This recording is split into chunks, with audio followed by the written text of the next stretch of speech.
ಹುಡ್ಗಿನೇ ಬಿಟ್ಬಿಡ್ರಿ, ಬೇರೆಯವ್ರನ್ನ ನೋಡ್ಕೊಂಡ್ರೆ ಆಯ್ತು. ನಾನು ಅದೇ ಅಂದೆ, ಊರಿಗೊಬ್ಳೇನ ಪದ್ಮಾವತಿ, ಹಾ ರಂಬೆ ಊರ್ವಶಿ ಮೇನಕೆನೆ ಸಿಗ್ತಾಳೆ, ಬುಟಾಕು ಅಂತಂದ್ರೆ ನಮ್ಮಮ್ಮ ಈಗಲೇ ನಿನ್ 32 ಆಗೈತೆ, ಯೋಚನೆ ಮಾಡು ಅಂತಾರೆ. ಹಾ ಹಾ ಹಾ ಅಯ್ಯೋ 32 ನಂಬರ್ಸ್ ಕಣ್ರಿ, ಏಜ್ ಅಲ್ಲಿ ಆಗಿದೆ. ಅದೇ ಈಗ ನಿಮ್ಗೆ ಅರ್ಥ ಆಗ್ತಾ ಇದೆ, ಅದು ಹುಡುಗಿರ್ಗೆ ಅರ್ಥ ಆಯ್ತಾ ಇಲ್ಲ.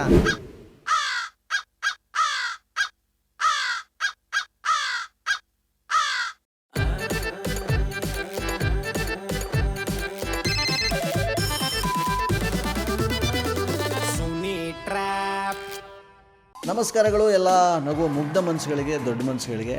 ನಾನು ನಿಮ್ಮ ಆರ್ಟಿಸ್ಟ್ ಸುನಿಲ್. ಸದ್ಯಕ್ಕೆ ಇವತ್ತಿನ ಕಾರ್ಯಕ್ರಮದಲ್ಲಿ ನನಗೆ ಸತ್ಯ ಅನ್ನೋರು ಮೆಸೇಜ್ ಮಾಡಿದ್ದಾರೆ. ಸುನಿಲ್, ನಮ್ಮ ನಾದ್ನಿ ಇದ್ದಾರೆ ಮೈತ್ರಿ ಅಂತೇಳಿ, ಸಖತ್ತ ಟ್ರ್ಯಾಪ್ ಮಾಡಬೇಕು ಇವ್ರಿಗೆ ಅಂತೇಳಿ. ಅವ್ರು ಯಾರೇ ಆಗಿರಲಿ, ಎಲ್ಲೇ ಇರಲಿ, ಏನೇ ಮಾಡ್ತಾ ಇರಲಿ, ಮಾಡ್ತಿಲ್ದೇ ಇರಲಿ, ನಾನು ಅವ್ರಿಗೆ ಕಾಲ್ ಮಾಡಬೇಕು, ಪ್ರ್ಯಾಂಕ್ ಮಾಡಬೇಕು ಅಂದರೆ ನೀವು ನನ್ನ ವಾಟ್ಸಪ್ ನಂಬರ್ಗೆ ಅವ್ರ ಹೆಸರು, ಮೊಬೈಲ್ ನಂಬರ್ನ ಟೈಪ್ ಮಾಡಿ ಕಳಿಸಿ. ನನ್ನ ವಾಟ್ಸಪ್ ನಂಬರ್ ತೊಗೊಳ್ಳಿ, 6363465868. ಈ ನನ್ನ ವಾಟ್ಸಪ್ ನಂಬರ್ಗೆ ಅವ್ರ ಹೆಸರು, ಮೊಬೈಲ್ ನಂಬರ್ನ ಟೈಪ್ ಮಾಡಿ ಕಳಿಸಿ. ಬನ್ನಿ ಇದೀಗ ನಾವು ಕಾಲ್ ಮಾಡುವ ಮೈತ್ರಿ ಅವ್ರಿಗೆ. ಹಲೋ ಹಲೋ, ಹೇಳಿ. ಇದು ಮೈತ್ರಿ ಅವರಲ್ವಾ? ಹೌದು. ನಾನು ಶ್ರವಣ್ ಅಂದ್ಬಿಟ್ಟು ಮಾತಾಡ್ತಾ ಇರೋದು. ಹೇಳಿ. ನಮ್ಮಮ್ಮ ಏನಾದರೂ ಫೋನ್ ಮಾಡಿದ್ರಾ ನಿಮಗೆ? ಶ್ರವಣ್ ಅಂತನ? ಶ್ರವಣ್ ಅನ್ನೋರೇ ಗೊತ್ತಿಲ್ಲ, ಇನ್ನು ಅವ್ರ ಅಮ್ಮ, ನಿಮ್ಮಮ್ಮ ನನಗೇನು ಗೊತ್ತು? ನಮ್ಮಮ್ಮನೇ ಗೊತ್ತಿಲ್ವ ನಿಮಗೆ? ನೀವು ಯಾರು ಹೇಳಿ ಮಾತಾಡ್ತಾ ಇರೋದು? ನೀವ್ ಯಾರು ಹೇಳಿ? ನಾನು ಶ್ರವಣ್ ಅಂತ ಅಂದ್ಬಿಟ್ಟು. ಹಾ, ಶ್ರವಣ್ ಅಂತ ಗೊತ್ತು. ನಿಮ್ಮಮ್ಮ ನನಗೇನ್ ಗೊತ್ತು? ಅಯ್ಯೋ, ಅವ್ರು ನಿಮ್ಗೆ ಹೆಂಗೆ ಗೊತ್ತು ಅಂತ ನನಗೇನು ಗೊತ್ತು? ಈಗ ಗೊತ್ತು ಪತ್ತು ಎಲ್ಲ ಬಿಟ್ಬಿಟ್ಟು ಯಾರಂತ ಹೇಳಿ. ಶ್ರವಣ್ ಅಂತ ಅಂದ್ಬಿಟ್ಟು ಮಾತಾಡ್ತಾ ಇರೋದು. ಈಗ ನಾವು ಒಂದು 2 months ಬ್ಯಾಕು ಒಂದು ಹುಡುಗಿ ನೋಡ್ಕೊಂಡು ಬಂದಿದ್ವಿ ನಾವು ಹಾಸನದಲ್ಲಿ. ಸೊ ಅವರಮ್ಮ ರಾತ್ರಿ ಫೋನ್ ಮಾಡಿ ನಮ್ಮಮ್ಮನ ಜೊತೆ ಮಾತಾಡ್ತಾಯಿದ್ರು. ನಮ್ಮಮ್ಮ ಬೆಳಗ್ಗೆ ನನಗೆ ಫೋನ್ ಮಾಡಿಬಿಟ್ಟು, ನಾನು ಆಫೀಸಲ್ಲಿದ್ದೆ, ಮಗನೇ ಅಡ್ಜಸ್ಟ್ ಮಾಡ್ಕೋಬೇಕಂತೆ ಅಂತ ಅಂತವ್ರೆ. ಏನ ಅಂದರೆ ಆ ಹುಡುಗಿ ಆಗಲೇ ದೊಡ್ಡ ಕಂಡೀಷನ್ ಇಟ್ಟವಳೆ ಇಲ್ಲಿ. ಹುಡ್ಗಿ ಯಾರಿಗ್ ನೋಡಿರೋದು? ನನಗೇನೆ. ಹಾ ಹಾ ಹಾ ಆ ಹುಡುಗಿಗೇನೋ ಅಡುಗೆ ಮಾಡಕ್ಕೆ ಬರಲ್ವಂತೆ, ಅಡ್ಜಸ್ಟ್ ಮಾಡ್ಕೋಬೇಕು ನಿಮ್ಮ ಹುಡುಗ ಅಂತ ಹೇಳವ್ರೆ ನಮ್ಮಮ್ಮ. ಅದೇನೆ ನಮ್ಮಮ್ಮನೂ ಹಂಗೆ ಅಂದರು. ನಾವು ಏನು ಮದುವೆ ಆಗ್ತಾ ಏನು ಕಲ್ತಿರ್ಲಿಲ್ಲ. ಆಮೇಲೆ ನಿಮ್ಮಪ್ಪ ಎಲ್ಲ ಒಂದು 6 ತಿಂಗಳಾದ್ಮೇಲೆ ಎಲ್ಲ ಇದು ಮಾಡಿದ್ದು. ಹೌದೌದು, ಅಡ್ಜಸ್ಟ್ ಮಾಡ್ಕೊಬೇಕು ಗಂಡ್ಮಕ್ಳು. ಅಡ್ಜಸ್ಟ್ ಮಾಡ್ಕೊಂಡು ಹೋಗಪ್ಪ ಅಂದ್ರು. ಸರಿ ಕಣಮ್ಮ ಅಂದೆ. ಅದೊಂದೇ ಅಲ್ಲ ಕಣಪ್ಪ, ಆ ಹುಡುಗಿ ಎದ್ದೇಳೋದೇ 10:30 11 ಗಂಟೆಗಂತೆ, ಅದನ್ನು ಅಡ್ಜಸ್ಟ್ ಮಾಡ್ಕೋಬೇಕಂತೆ ನೀನು ಅಂತ ಅಂದ್ರು. ಓ ಹೌದಾ? ಆಮೇಲೆ ಅಂದೆ ಅದಕ್ಕೇನೆ ಇಲ್ಲ, ಆಮೇಲೆ ಆ ಹುಡುಗಿಗೆ ಮಕ್ಕಳು ಬೇಡವಂತೆ, ಮಕ್ಕಳು ಮಾಡ್ಕೊಳ್ಳಲ್ವಂತೆ, ಅಡ್ಯಾಪ್ಟ್ ಮಾಡ್ಕೊತಾಳಂತೆ, ಅದನ್ನು ಅಡ್ಜಸ್ಟ್ ಮಾಡ್ಕೋಬೇಕು ಅಂತ ಅಂದರು. ಸರಿ ಕಣಮ್ಮ, ನೀನು ಹೇಳಿದ್ದೆಲ್ಲ ನಾನು ಅಡ್ಜಸ್ಟ್ ಮಾಡ್ಕೋತೀನಿ. ಈಗ ನಾನು ಕೆಲ್ಸಕ್ಕೆ ಹೋಗಲ್ಲ, ಅದನ್ನು ಆ ಹುಡುಗಿ ಅಡ್ಜಸ್ಟ್ ಮಾಡ್ಕೋಬೇಕು. ಈಗ ನಾನು ರಾತ್ರಿ 12 ಗಂಟೆಗೆ ಮನೆಗೆ ಬರ್ತೀನಿ, ಪಾರ್ಟಿ ಗೀಟಿ ಮುಗಿಸ್ಕೊಂಡು, ಅದನ್ನು ಆ ಹುಡುಗಿ ಅಡ್ಜಸ್ಟ್ ಮಾಡ್ಕೋಬೇಕು. ಆಮೇಲೆ ನಾನು ಮಕ್ಕಳಿಗೆ ಸ್ಕೂಲ್ ಫೀಸು, ಅದು ಆಳು ಮುಳು, ಅದೆಲ್ಲ ಮಣ್ಣು ಮಸಿ, ಅದು ನಾನು ಕಟ್ಟಲ್ಲ, ಅದನ್ನು ಆ ಹುಡುಗಿ ಅಡ್ಜಸ್ಟ್ ಮಾಡ್ಕೋಬೇಕು. ಅದಾಗುತ್ತಾ ಆ ಹುಡುಗಿ ಕೈಲಿ ಅಡ್ಜಸ್ಟ್ ಮಾಡ್ಕೊಳಕ್ಕೆ ಅಂದರೆ ನಮ್ಮಮ್ಮ ನನಗೆ ಬೈತಾವ್ರೆ. ಆ ಹುಡ್ಗಿನೇ ಬಿಟ್ಬಿಡ್ರಿ, ಬೇರೆಯವ್ರನ್ನ ನೋಡ್ಕೊಂಡ್ರೆ ಆಯ್ತು. ನಾನು ಅದೇ ಅಂದೆ, ಊರಿಗೊಬ್ಳೇನ ಪದ್ಮಾವತಿ, ರಂಬೆ ಊರ್ವಶಿ ಮೇನಕೆನೆ ಸಿಗ್ತಾಳೆ, ಬುಟಾಕು ಅಂತಂದ್ರೆ ನಮ್ಮಮ್ಮ ಈಗಲೇ ನಿನ್ 32 ಆಗೈತೆ, ಯೋಚನೆ ಮಾಡು ಅಂತಾರೆ. ಅಯ್ಯೋ 32 ನಂಬರ್ಸ್ ಕಣ್ರಿ, ಏಜ್ ಅಲ್ಲಿ ಆಗಿದೆ. ಅದೇ ಈಗ ನಿಮ್ಗೆ ಅರ್ಥ ಆಗ್ತಾ ಇದೆ, ಅದು ಹುಡುಗಿರ್ಗೆ ಅರ್ಥ ಆಯ್ತಾ ಇಲ್ಲ. 30 ಆಗಿದ್ರೆ ಮೇಲಿನ ಕೆಳಕ್ ನೋಡ್ತಾರೆ ಒಂದ್ಸಲ. ನಾವೇನ್ ಬಡ್ಕೊಂಡು ಸಾಯೋಣ? ನೋಡಿದ್ರೆ ಗೊತ್ತಾಗುತ್ತಾ ಏಜು?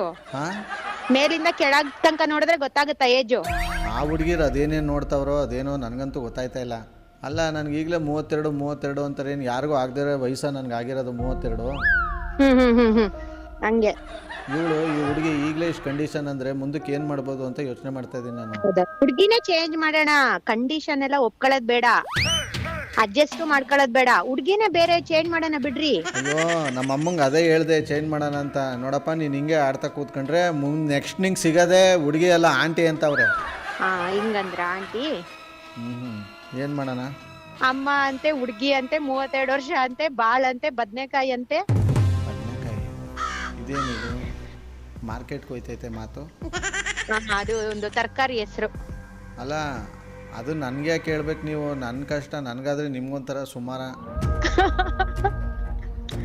ಅಯ್ಯೋ, ಆದ್ರೂ ಚೆನ್ನಾಗಿದೆ ಕಣ್ರಿ ನಿಮ್ ವಾಯ್ಸ್, ಒಳ್ಳೆ. ಯಾವ ತರ ಇದೆ? ಚೆನ್ನಾಗಿದೆ. ಈಗ ಫೈನಲಿ ಏನ್ ಹೇಳ್ರಿ?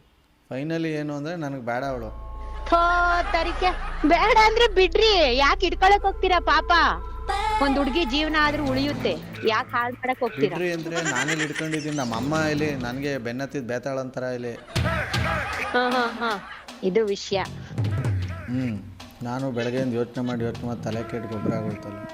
ಈಗ ನಮ್ಮ ಮನೆಯವ್ರು ಒಂಚೂರು ಮಾತಾಡ್ತಾರಂತೆ, ಕೊಡ್ತೀನಿ ತಡೀರಿ, ಮಾತಾಡ್ರಂತೆ. ನನಗೆ ಅಷ್ಟೊಂದು ಟೈಮ್ ಇಲ್ಲ. ಹಾ ನನ್ ಜೊತೆ ಸ್ಲೋ ಮೋಷನ್ ಅಲ್ಲಿ ಮಾತಾಡಕ್ ಇಷ್ಟೊಂದು ಟೈಮ್ ಇದೆ, ಅವ್ರ ಹತ್ರ ಮಾತಾಡಕ್ಕಿಲ್ವಾ? ಸತ್ಯ ಅಂದ್ರೆ ಯಾರು? ಸತ್ಯ ನಮ್ ಭಾವ. ಹೌದಾ? ಹ್ಮ್ ಬಂದರೋ ಭಾವ ಬಂದರೋ? ಭಾವ ಬಂದರ. ಎಲ್ಲಿಗೆ ಬರ್ತಾರ? ಒಡ್ರಳ್ಳಿಗೆ. ನೀವು ಒಡ್ರಳ್ಳಿಯವರಾ? ಹೌದೌದೌದು, ಹಾಸನ್ ಡಿಸ್ಟಿಕ್ ಗೊರೂರು ಒಡ್ರಳ್ಳಿ. ಹೇಮಾವತಿ ಡ್ಯಾಮ್ ಗೊತ್ತಾ? ನಿಮ್ಗೆ ಆರ್ ಜೆ ಸುನಿಲ್ ಗೊತ್ತಾ? ಈ ತರದ್ ಮಾಡ್ಲು ಕರ್ನಾಟಕದಲ್ಲಿ ನೀವು ಒಬ್ರೇನೋ, ನಿಮ್ ಜೊತೆಗಾರ ಯಾರು ಅವರಪ್ಪ? ಇದೊಂದೇ ಮಾಸ್ಟರ್ ಪೀಸು. ಕೇಳಿದ್ದೆ, ನೋಡಿರ್ಲಿಲ್ಲ. ಅವನೇ ಮಾತಾಡ್ತಿರೋದು. ನಿಮ್ ಸತ್ಯ ಅನ್ನೋರು ಮೆಸೇಜ್ ಮಾಡಿದ್ರೆ ನಿಮ್ಗೆ ಪ್ರ್ಯಾಂಕ್ ಮಾಡಿ ಅಂತ. Thank you so much. ಖುಷಿ ಆಗ್ತದೆ ನಿಮ್ ಜೊತೆ ಮಾತಾಡಿ. ನಮಗೂ ಖುಷಿ ಆಯ್ತು ನಿಮ್ಮೊಟ್ಟು ಮಾತಾಡಿ. ಥ್ಯಾಂಕ್ ಯು ಸೋ ಮಚ್ ನಮ್ಮೊಟ್ಟು ಮಾತಾಡೋದಕ್ಕೆ ಮೈತ್ರಿ ಅವರೇ. Thank you sir. Thank you. Have a nice day. Thank you sir. Well, ಸಖತ್ತಾಗಿರೋ ಇವತ್ತಿನ ಈ ಒಂದು ಟ್ರ್ಯಾಪ್ನಲ್ಲಿ ಮುಗಿಸ್ತಾ ಮುಂದಿನ ಬೊಂಬಡಾಗಿರೋ ಎಪಿಸೋಡಲ್ಲಿ ನಾನು ನಿಮ್ಮನ್ನ ಕ್ಯಾಚ್ ಕೊಡ್ತೀನಿ. ಅಲ್ಲಿವರೆಗೂ ನೋಡ್ತಾರಿ, ನಗ್ತಾರಿ, ನಗಿಸ್ತಾರಿ. ಯಾಕಂತಂದರೆ ನಗೋದು ಭೋಗ, ನಗಿಸೋದು ಯೋಗ, ನಗ್ದಿದ್ರೆ ಬರುತ್ತೆ ರೋಗ. ಅದರಿಂದ ನಗ್ನಗ್ತಾ ಹ್ಯಾಪಿಯಿಂದ ಇರಿ. ಇದು ನಿಮ್ಮ ಆರ್ ಜೆ ಸುನಿಲನ ಸುನಿ ಟ್ರ್ಯಾಪ್ ಕಾರ್ಯಕ್ರಮ. Love you all, take care, bye, Jai Hind, Jai Karnataka ಮಾತೆ. RJ Sunil Prank Calls.